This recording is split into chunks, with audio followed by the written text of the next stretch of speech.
The Jubilee Year aimed to prevent the permanent impoverishment of families by restoring their homeland and their freedom. The Jubilee Year, as described in Leviticus 25, was a time of profound restoration.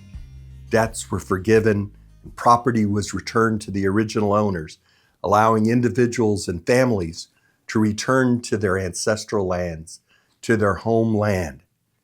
This ensured that no one was permanently trapped in poverty or servitude. Jesus Christ proclaims a jubilee, and he embodies the ultimate act of redemption. He offers humanity freedom from the slavery of sins and the opportunity to return to our true homeland, the kingdom of God, here on earth as in heaven. While Jesus was dining with Simon the Pharisee, a sinful woman came and washed Jesus' feet. Simon the Pharisee questioned Jesus' prophetic ability, wondering how he could allow a known sinner to touch him. Realizing Simon's adherence to social and religious formalities over compassion and understanding, Jesus tells Simon this parable.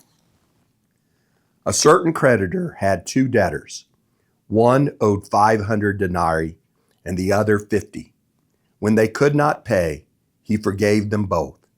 Now, which of them will love him more? The story Jesus tells is a jubilee story about the forgiveness of debt.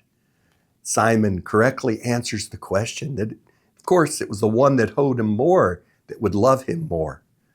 Jesus then explains how this parable relates to Simon and the sinful woman. He says, I entered your house. You gave me no water for my feet, but she has wet my feet with her tears and wiped them with her hair. You gave me no kiss, but from the time I came in, she has not ceased to kiss my feet. You did not anoint my head with oil, but she has anointed my feet with ointment.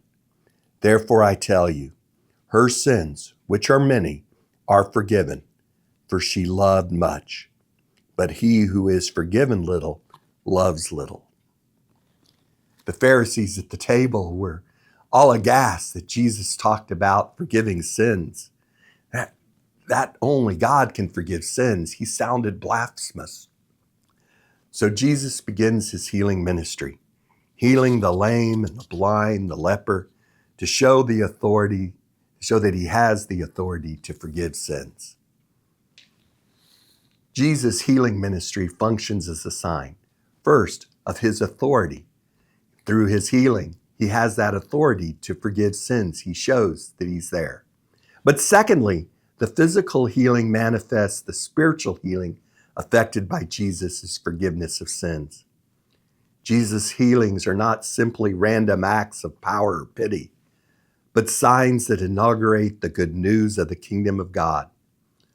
Look at the words that Jesus uses in healing people.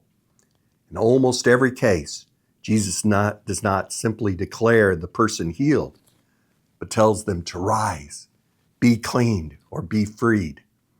By releasing people from sickness, disease, and infirmity, Jesus is signifying in a visible and physical way the invisible and spiritual release. He is accomplishing through the forgiveness of sins.